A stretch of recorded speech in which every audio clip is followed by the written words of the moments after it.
Osso longo. Cada osso longo, ele possui partes. Quais são as porções de um osso longo? Eu tenho as extremidades do osso. Cada osso longo, ele possui duas extremidades. Cada extremidade nós vamos chamar de epífise, ok? Então, eu tenho a epífise proximal, é aquela que está mais próxima da raiz do membro. E eu tenho a epífise distal. Todo osso longo, então, tem epífise proximal e epífise distal. A região do corpo do osso é conhecido como diáfise, a região longa do corpo do osso.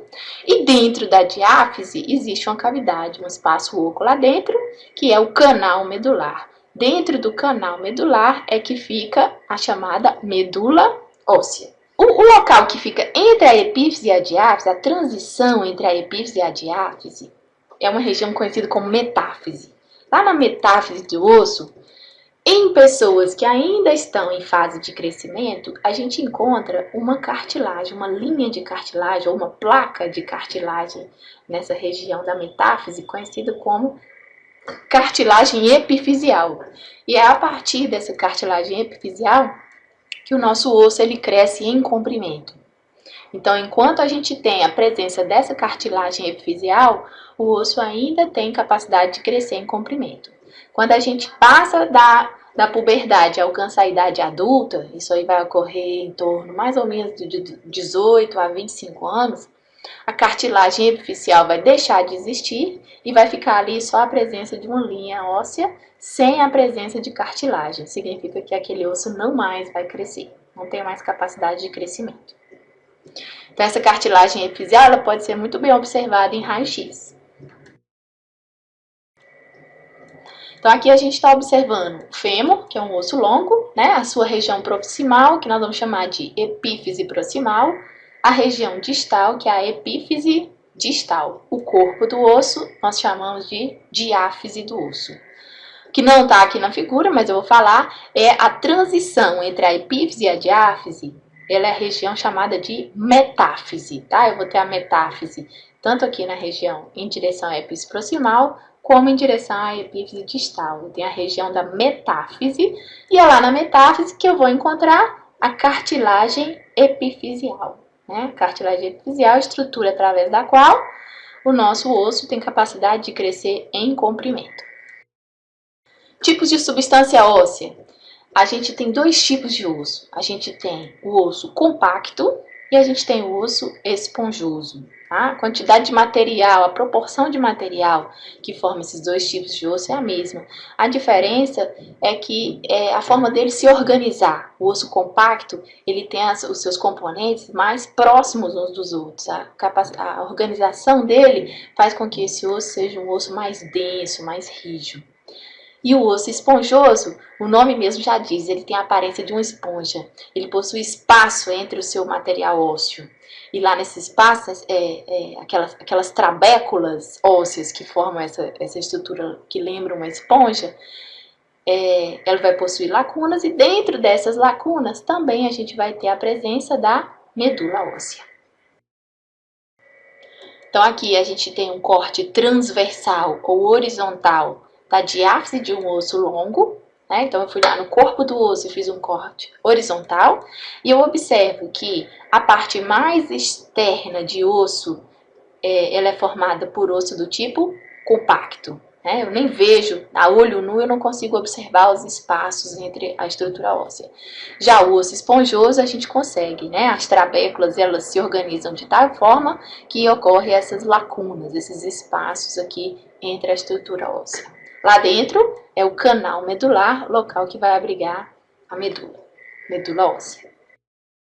Quando a gente for estudar no laboratório os ossos, a gente vai ver que para descrever a superfície dos ossos vão aparecer vários nomes diferentes, tá? E eu vou dar aqui alguns nomes, ninguém precisa decorar, isso aqui é só para ajudar enquanto você estiver estudando no laboratório. Se você encontrar um nome, por exemplo, forame, né? Meato, ósteo ou poro, tudo isso quer dizer um buraco, uma abertura no osso. Tá? Então, por exemplo, na base do crânio a gente tem uma grande abertura chamada forame magno. Nada mais é do que uma grande abertura. O nome quer dizer forame magno. Tá? Então, isso aqui, esses nomes é só para auxiliar você no estudo da aula prática. Então, eu tenho aqui vários sinônimos para aberturas nos ossos, eu tenho alguns sinônimos de depressões, cada nomezinho ele denota uma depressão que tem uma forma um pouco diferente. A fossa, ela é uma depressão mais profunda, como por exemplo a fossa do acetábulo, que serve para receber a cabeça do fêmur. Fossetas são depressões menos profundas que as fossas. A impressão é quando alguma estrutura deixa a sua impressão no osso e fica lá marcado, né? Sulco vai ser uma depressão que tem uma forma de calha, pode servir para alojar um tendão, por exemplo, ou a passagem de um nervo ali próximo do osso. Um recesso também, sempre uma depressão, uma região mais fundinha nesse osso. Vários nomes para denotar saliências nos ossos. Essas saliências, elas servem normalmente para conexão de tendões, de ligamentos, estruturas que estão fixadas aos ossos, né? Então, eu tenho cabeça do fêmur, cabeça do húmero, cabeça da una, cabeça do rádio. O osso tem a cabeça, que é uma região que é saliente no osso, né? Normalmente é na epífise, ou proximal ou distal, dependendo do osso.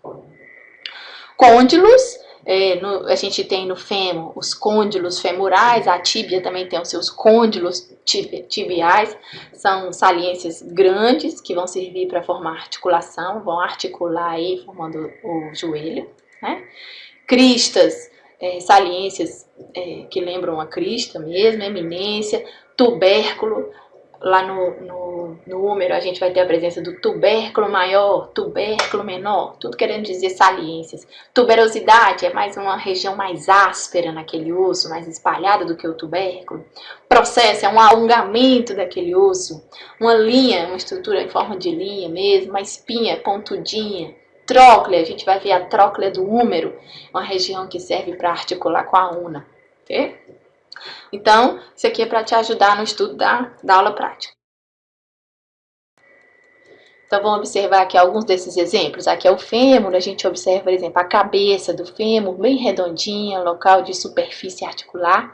Sempre que um osso, o local do osso que vai servir de articulação, que ele vai articular com outro osso, aquela superfície ela é bem lisinha. E por cima dela vai ter uma camada de cartilagem, que a gente chama de cartilagem articular, tá?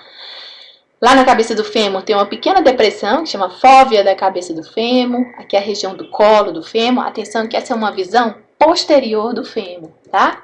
Eu vejo aqui duas grandes saliências conhecidas como trocânter maior e trocânter menor do fêmur, tá? Aqui eu tenho um exemplo de linhas no osso, ó, chamada linha áspera. A linha áspera do fêmur fica na região posterior. Tá? Aqui os côndilos femorais, a região que vai se conectar, se articular com os côndilos da tíbia, formando o joelho. Olha aqui o exemplo de uma fossa. Fossa intercondilar, querendo dizer que ela fica entre os dois côndilos, né? Fossa intercondilar do fêmur. Eu tenho também os chamados epicôndilos, que é o quê? Eles ficam acima dos côndilos, são proeminências nas laterais, nas regiões laterais, logo acima dos côndilos. Então, epicôndilo lateral, epicôndilo medial, né? Então, ao longo do estudo da aula prática, a gente vai conhecer esses nomezinhos aqui em particular.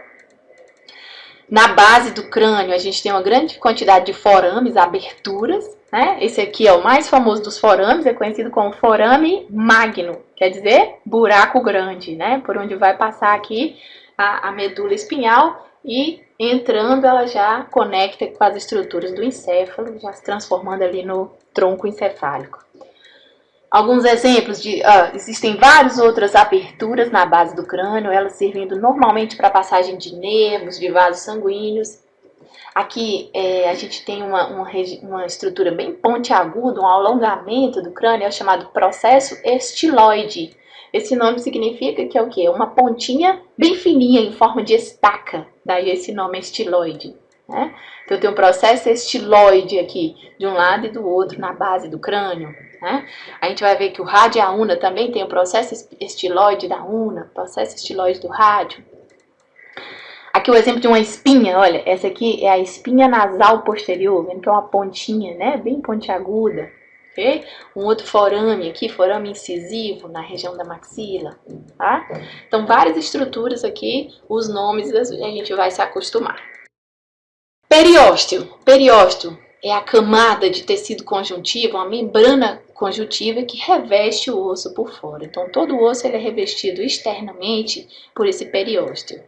O periósteo ele tem função importante, ele é formado por 2 folhetos, um superficial e um profundo, sendo que o folheto profundo do periósteo ele tem uma função osteogênica. O que é a função osteogênica? É a função de formação de osso.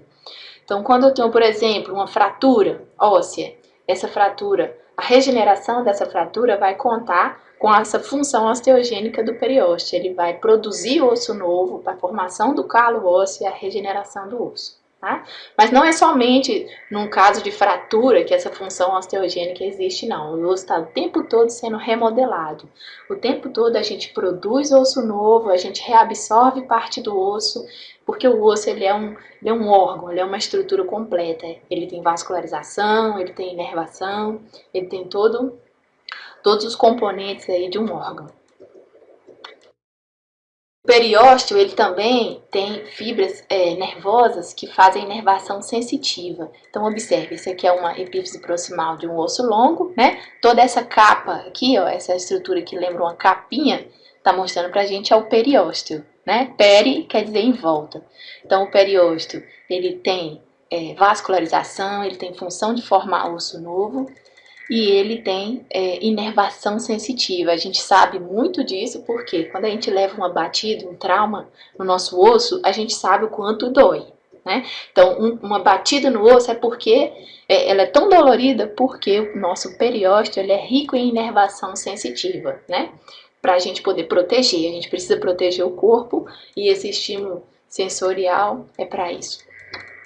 Então, esse aí é o periósteo, essa capa que reveste o osso por fora, feita de tecido conjuntivo.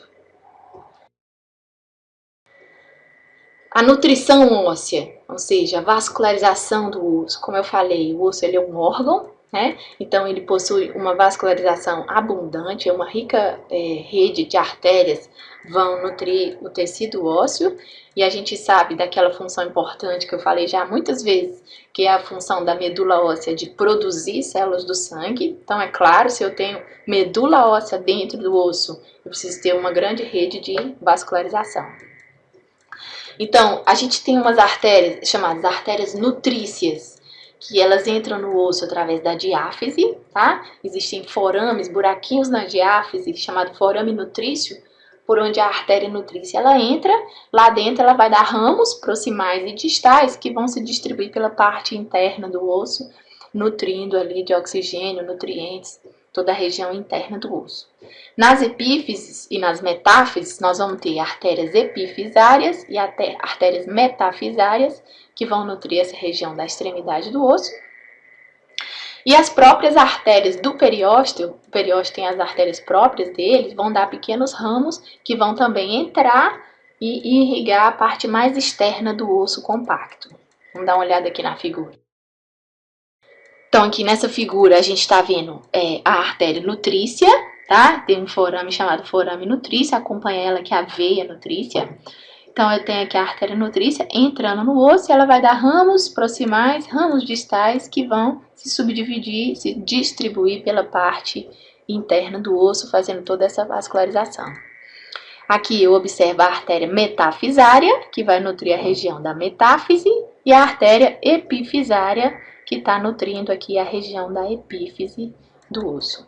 Né? Então, todo o osso ele é muito bem vascularizado. Quando a gente tem uma fratura óssea, ocorre ruptura desses vasos sanguíneos e ocorre sangramento no local, formação de hematoma. Né? Essas são as referências. Eu gostaria de agradecer pela atenção e qualquer dúvida nós vamos discutir. Eu quero saber das dúvidas e o feedback de vocês quando a gente tiver um encontro presencial. Um abraço! Oi, turma! Espero que vocês tenham gostado do material. Agradeço a atenção até aqui. E lembrando que o próximo passo é você realizar a leitura do livro-texto, capítulo Sistema Esquelético, fazer os exercícios de fixação e, mais importante ainda, ir para o laboratório, estudar as peças, colocando a mão na massa. Vamos lá? Um abraço!